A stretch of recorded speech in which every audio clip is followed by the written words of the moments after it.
खरं म्हणजे आज आपल्याला कल्पना आहे की पुण्यश्लोक अहिल्यादेवी होळकर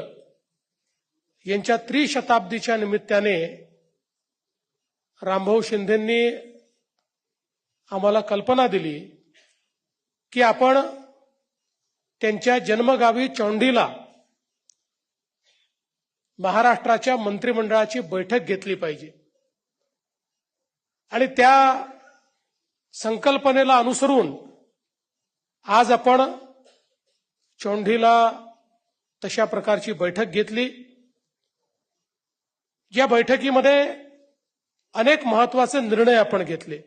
आपल्याला कल्पना आहे की या देशामध्ये मोगलांच्या आणि परकीय आक्रमकांच्या आक्रमणामुळे आमचा देव, देश आणि धर्म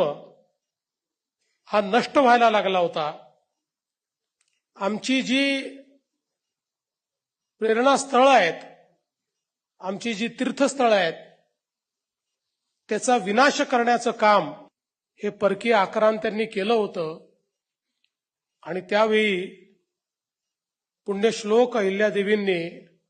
संपूर्ण भारतामध्ये आपल्या मंदिरांना,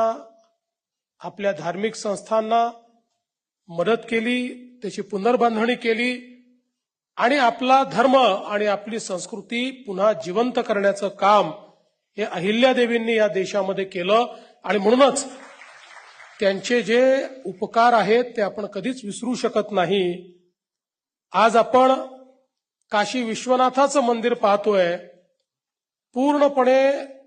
औरंगजेबाने तोडून टाकलेलं मंदिर अहिल्यादेवींनी तयार केलं। त्या काळामध्ये अनेक मंदिरं अशी आहेत, त्या मंदिरांचा जो विनाश झाला होता, ती मंदिरं असतील, अनेक ठिकाणी घाट असतील, देशभरामध्ये विहिरी असतील, तलाव असतील, सरोवर असतील, बावड्या असतील, इतक्या मोठ्या प्रमाणात पुण्यश्लोक अहिल्यादेवींनी काम केलं आणि हे सगळं काम करत असताना ज्या प्रकारे छत्रपती शिवराय म्हणायचे की हे माझं राज्य नाही आहे, आई जगदंबेचं राज्य आहे, हे माझं राज्य नाही आहे, आई तुळजा भवानीचं राज्य आहे, तसंच पुण्यश्लोक अहिल्यादेवी देखील म्हणायच्या हे राज्य भस्म अर्चित शंकराचं आहे आणि आमची कुठेही स्वाक्षरी नाही। आणि ज्यावेळेस एखादं फरमान त्या काढायच्या त्यावेळेस शंकर आज्ञेवरून अशा प्रकारची त्या स्वाक्षरी करायच्या।